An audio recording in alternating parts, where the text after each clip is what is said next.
ট্রাম্পকে সতর্ক করল রাশিয়া। এদিকে ভারতের বিপদে এগিয়ে এলেন পুতিন। রাশিয়ার বিদ্যুৎ ছেড়ে যুক্ত হল ইউরোপের 3 ব্লাস্টিক দেশ।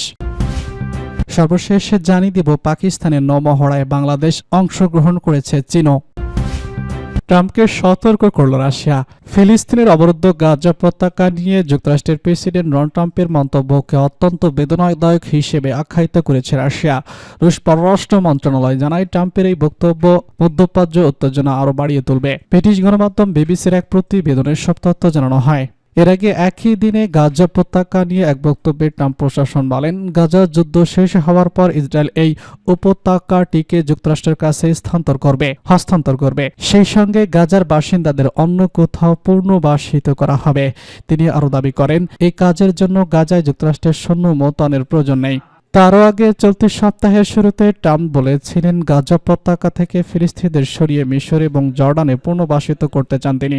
একই সঙ্গে গাজাকে পরিষ্কার করে সেখানে বিভিন্ন প্রকল্প বাস্তবায়নের কথাও বলেন তিনি। ট্রাম্পের এমন পরিকল্পনার তীব্র সমালোচনা করেছে রাশিয়া।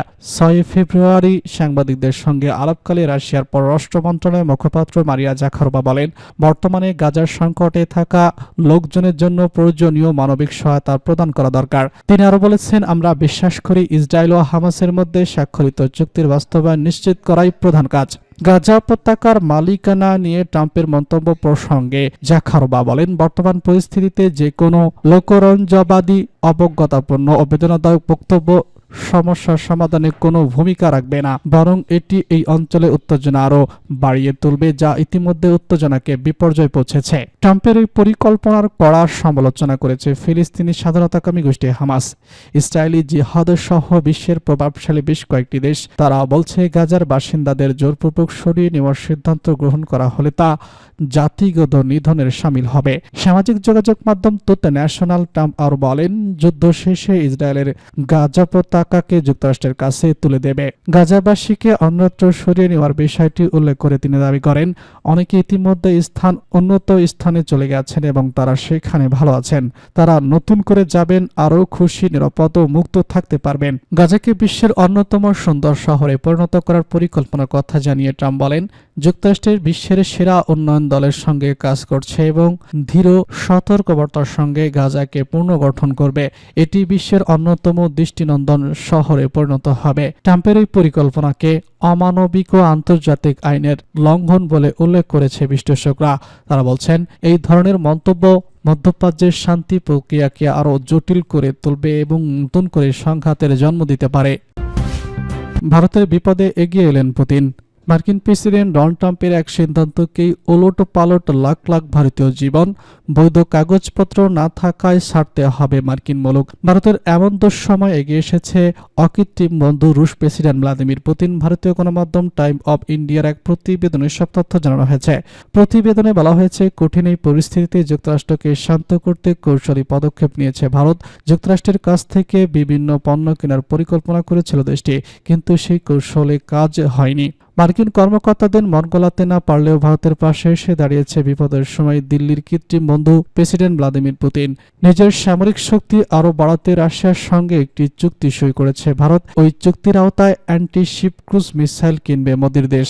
ভারতের প্রতিরক্ষা মন্ত্রণালয়ের সঙ্গে চুক্তি হয়। পরে নিজের এক্স হ্যান্ডেলে একটি টুইটে বলা হয়, এই মিসাইল হাতে পেলে ভারতের নৌবাহিনীর সাবমেরিন বহরের যুদ্ধ সক্ষমতা বাড়বে।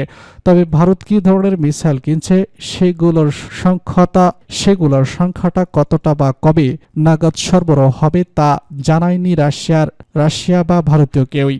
গার্ডিং ইন্ডিয়ার ডিফারেন্ট নিউজ সেন্টারের বারাতে মেহের নিউজ জানিয়েছে, ভারতীয় নৌবাহিনীর ডিজেল চালিত সাবমেরিনের জন্য এই মিসাইল কেনা হচ্ছে। এই সাবমেরিন কিলো গ্লাস বা সিন্ধু ঘোষ ক্লাসের। রাশিয়ার বিদ্যুৎ ছেড়ে যুক্ত হলো ইউরোপে 3 ব্লাস্টিক দেশ। রাশিয়ার বিদ্যুৎ গ্রিডের সঙ্গে বিচ্ছিন্ন করে ইউরোপীয় বিদ্যুৎ সরবরাহের সঙ্গে যুক্ত হলো 3 ব্লাস্টিক দেশ, এস্তোনিয়া, লাটভিয়া ও লিথুয়ানিয়া। ইউরোপের এই ঘটনাকে ঐতিহাসিক ও নতুন যুগের সূচনা হিসেবে দেখা হচ্ছে।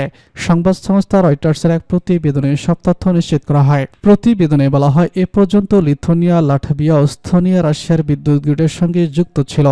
তবে এখন থেকে 3 ব্লাস্টিক দেশের সঙ্গে রাশিয়ার আনুষ্ঠানিকভাবে সুইচ অফ করে দেওয়া হয় এবং দেশগুলো দেশগুলোকে ইউরোপের বিদ্যুৎ গ্রিডের সঙ্গে যুক্ত করা হয়। প্রসঙ্গত, এই সুইচ অফ করা ছিল প্রতীকী একটি পদক্ষেপ, কারণ দেশ তিনটি 2022 সালের মে মাস থেকে রাশিয়া থেকে বিদ্যুৎ ক্রয় বন্ধ করে দিয়েছিল। বছরের ফেব্রুয়ারিতে রাশিয়া ইউক্রেনের সামরিক অভিযান শুরু করলে ইউরোপ রাশিয়ার উপর নানা অর্থনৈতিক নিষেধাজ্ঞা আরোপ করে। তারই অংশ হিসেবে 3 ব্লাস্টিক দেশ রাশিয়ার বিদ্যুৎ গ্রিড থেকে বিচ্ছিন্ন হওয়ার সিদ্ধান্ত নেয় এবং দীর্ঘ প্রায় 3 বছর পর এই সিদ্ধান্ত বাস্তবায়িত হল। লিথুয়ানিয়া জ্বালানি বিষয়ক মন্ত্রী জানিয়েছেন, রাশিয়া যাতে জ্বালানিকে অস্ত্র হিসেবে ব্যবহার করতে না পারে সেজন্য এই পদক্ষেপ নেওয়া হয়েছে। কারণ অতীতে দেখা গেছে রাশিয়া কখনো কখনো বিদ্যুৎ সরবরাহ বন্ধ রেখেছে, এসব দেশকে রাজনৈতিক ও অর্থনৈতিক চাপে ফেলার চেষ্টা করছে।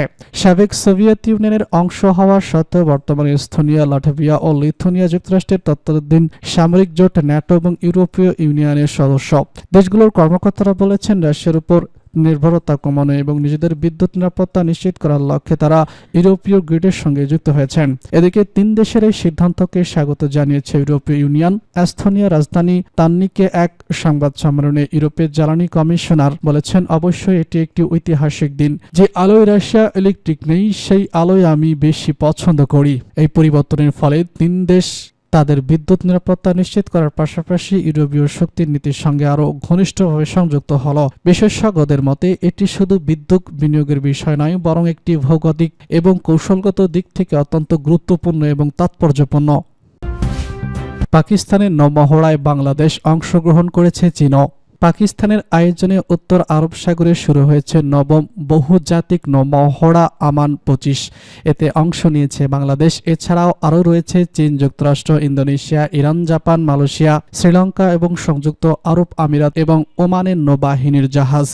পাকিস্তানের গণমাধ্যম ডন এক প্রতিবেদনে এসব তথ্য জানিয়েছে। প্রতিবেদনে বলা হয়েছে, নৌমহড়ায় অংশগ্রহণকারী বিদেশি নৌবাহিনীর জাহাজ পরিদর্শন করেছে পাকিস্তানের নৌবাহিনীর প্রধান অ্যাডমিরাল নাভিদ আশরাফ। বিদেশি নৌবাহিনীর জাহাজগুলো পরিদর্শনের সময় নাভিদ আশরাফ বলেছেন, শান্তির প্রতি অঙ্গীকারকে প্রতিফলিত করে আমান মহড়া একই সঙ্গে আঞ্চলিক সামুদ্রিক নিরাপত্তা জোরদার এবং আঞ্চলিক ও বহিরাশক্তির নৌবাহিনীর মধ্যে আন্তঃকার্য সক্ষমতাও বাড়াবে এই মহড়া। এ সময় পাকিস্তানের ঊর্ধ্বতম কর্মকর্তা এবং কমান্ডিং অফিসার উপস্থিত ছিলেন। তাদের সঙ্গে মত বিনিময়ের সময় অ্যাডমিরাল নাভিদ আশরাফ বলেছেন, পাকিস্তান সামুদ্রিকতা নিশ্চয়তা এবং সমুদ্রে বিশৃঙ্খলা বজায় রাখার জন্য সহযোগিতামূলক প্রচেষ্টার বিশ্বাস করে।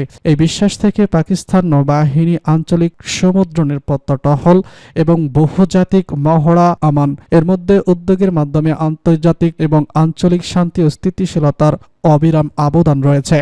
এই যৌথ মহড়ার মাধ্যমে সহযোগিতা এবং অংশীদারিত্ব গড়ে উঠবে, তা আঞ্চলিক শান্তি ও সমৃদ্ধির বিভিন্ন লক্ষ্যের কাছে নিয়ে যাবে বলে মন্তব্য করেছেন তিনি।